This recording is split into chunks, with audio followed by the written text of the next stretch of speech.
Well, it's a special Straight Talk today with Bernie Finn as we preview this week's US presidential election. Bernie is a former long-serving Liberal member of the Victorian Parliament, but he was booted by the Liberal Party for his pro-life and pro-family views. He's now the Family First lead Senate candidate for Victoria. He's an avid follower of US politics, as you'll see in a second, and he joins me now from Melbourne. Bernie, welcome. Lyle, you're looking the part. I am ready to go. Let me tell you, I'm fired up and ready to go. Fired up. Well, here on the desk, we've got one as well, Bernie. So this is the hope of the West, I think. Regardless of what you think of Trump as a person, we need a reprieve from these elites who are wrecking Western civilization. We certainly do. This is a very, very important election. I mean, it has been said this is the most important US election in history, and I don't think that's far from the truth. Absolutely. So, Bernie, who's going to win? I think Trump will win, and I think he will win well. I think we have a variety of swing states now that have Trump leading, not by much, but he doesn't need to win by much. That's the great thing. You don't need to win by much to win by a lot. So if he wins all those swing states, and he's now in, chasing New Mexico, and he's chasing Virginia, if they all come his way, which is highly likely, I think. The trend is certainly showing that. I think he will win. I'm loath to say in a landslide, but it will be a comfortable win. Well, let's just have a look at some of those key battleground states. Now, I know you, like me, will be watching this very avidly Wednesday morning our time, or throughout the day, the votes will be coming in. What are those key battleground states to watch? Because we've got to remember the American system's different. It's an electoral college system, so the president is elected based on the amount of electoral college votes that they gain. So it's really a battle over states, isn't it? Well, it is. That's exactly right. And, he has been concentrating, as has she, been concentrating on about half a dozen states. And he's now launching out to go to New Mexico, to go to Virginia. And this is something that we hadn't anticipated, but clearly the polls are telling them something, and they're taking advantage of that. Yeah, so also obviously Pennsylvania is probably the one that's most on the knife edge, and they've all been spending, well, both campaigns have been spending a lot of time in Pennsylvania, Wisconsin. And a lot of money. And a lot of money, that's right. Wisconsin is another one to watch. Michigan, yeah. Arizona, of course, where we saw Maricopa County last time. And it's probably worth reflecting on this. You know, the results last time, it would seem, I'm convinced that there was tens of thousands of votes that were mail-in postal votes that had no chain of custody. They were still counted. It seems like there was a high degree of fraud going on there. I think Maricopa County was one of the epicenters of that. Do you think they're going to tighten things up this time? Yeah, well, look, Lyle, when you consider how close it was at the last election, and some of those counties, some of those states went down to just a few thousand votes. That's right. It was pretty easy to rig. It was pretty easy to pull off what they did, but I don't think that's going to happen this time. And I think the Republicans this time are actually watching out for that. They're actually keeping that in the forefront of their mind that this is on the cards. And I think they've already picked up some of it in Pennsylvania. And I really think that the Republicans will jump on this very quickly this year. Yep. No, I think you're right about that. I think it'll be a much cleaner election. Let's have a look at some of the issues that have dominated the campaign. It's very hard to understand what Kamala Harris actually stands for. Of course, she was parachuted into the nominee as they pushed Joe Biden out of the way. She didn't win a single vote to get that nominee, yet Trump is the threat to democracy, apparently.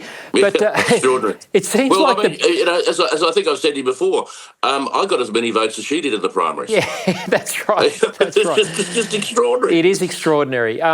It just shows that there's others that are pulling the strings as they've been pulling Joe Biden's strings for the last 4 years. She's just another puppet. But probably the most prominent issue that she's campaigned on is an issue which doesn't come up a lot in Australian politics, although it has a little bit lately. But that's the issue of abortion. It seems like that's the only thing she is on about. Well, the only thing that we can be absolutely guaranteed that she supports is killing more babies. That's that seems to be the only thing she's running on. She doesn't know how to fix the economy. She doesn't know how to fix the border, but she wants to kill more babies. And to my way of thinking, that's a pretty despicable attitude to politics, to life, to just about everything. Absolutely. So the Democrats have run a scare campaign against Donald Trump, saying he's going to take away women's health rights and all this sort of stuff. Similarly, we saw a scare campaign at the recent Queensland election where Labor's Stephen Miles did the same against the LNP's David Crisafulli. But and in both cases, both in Queensland and in the US, it seems like the Conservative side of politics has taken the bait. They sent Melania Trump out to give her views on abortion. Do you think this is going to help or hinder the Trump campaign? Well, I think it might hinder, because I've been reading over the weekend. I've been reading that there may well be tens of millions of Christians, for example, who won't vote at all. Now, normally, if the Christians turn out, they'll vote for Trump. But if they stay at home, that could actually cost him the election. Yeah. And I've spoken to people over in America who have said to me, "I'm not voting." And I've tried to convince them otherwise, obviously, but they said, "I'm not voting. How can I vote for somebody who has that attitude to life, has that attitude to killing babies?" And some of them are actually saying that he's as bad as she is, which is just a ridiculous proposition. But that's certainly some of the attitude that is being expressed there. Yeah, it's a scare campaign. You said at the start of this chat that this is probably the most consequential US election probably in history, and I think that's probably right. The left of politics have thrown everything at Donald Trump ever since he first became president in 2016, but through, there's been the Russiagate hoax, impeachments, and then in this campaign they've been calling him a dictator, a Nazi, they're calling his supporters fascists, Hitler. I mean, the rhetoric is unhinged. It's no wonder there's been 2 assassination attempts, but this is really over the top, isn't it? Oh, it is. And if anything were to happen to President Trump, they would have to carry the responsibility for that. I mean, that young fella who was probably deranged, I would imagine, that took the shot at him in Butler in Pennsylvania.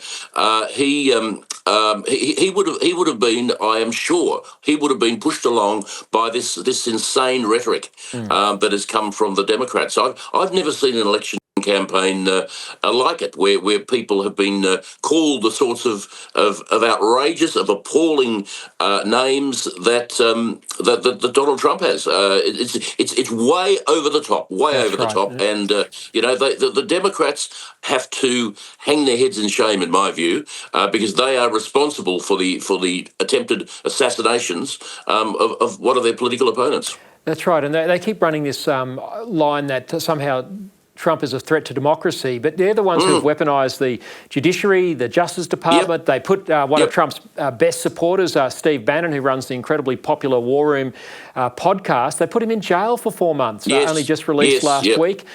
These people, they're the ones who are acting like fascists, and I hate using that term, but that's the sort of activity. And then, of course, that incredible rally Trump did last week at Madison Square Garden, right in the heart of, leftist New York, and had, packed the place out. And yet Joe Biden comes out the next day and calls his supporters garbage. I mean, this was another deplorables moment that really sunk Hillary Clinton's campaign. Well, that didn't that work so well for Hillary?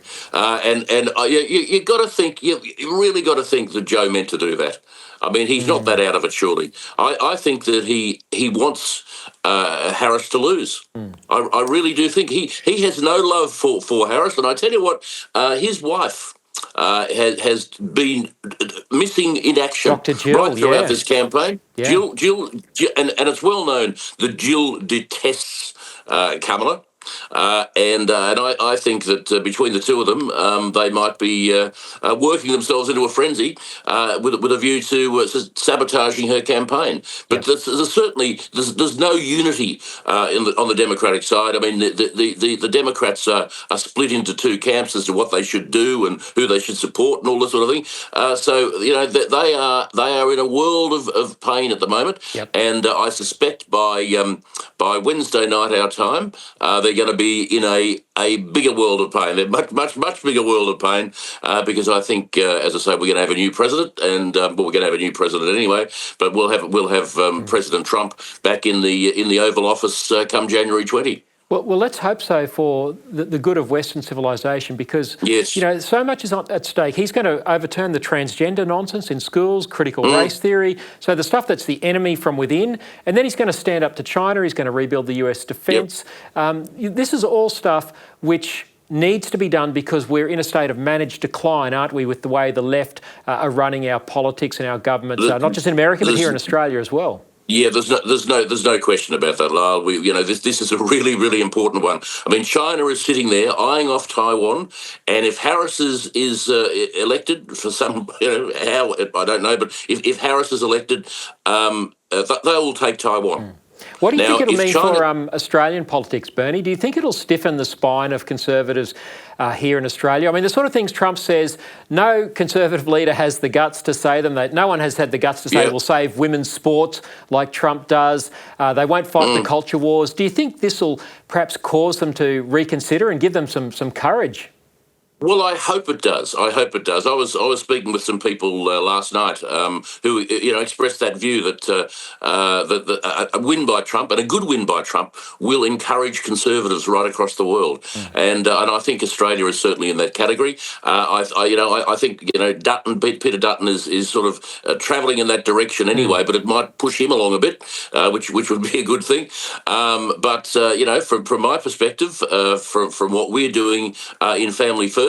I think it would be a major plus. I think it would be a great thing for us, obviously, but it would be a great thing for the world if Donald Trump was back in the Oval Office. Yes, I think it will reverse the decline. Bernie, are you going to be wearing that cap and T-shirt right up to Wednesday? Mate, I may be wearing it till Christmas. Good on you. Well, Bernie, we really appreciate your insights. You are an avid follower of US politics, and it's great to get your thoughts on the eve of this really important election. Thanks for your time. Good on you, Lyle. Catch you soon.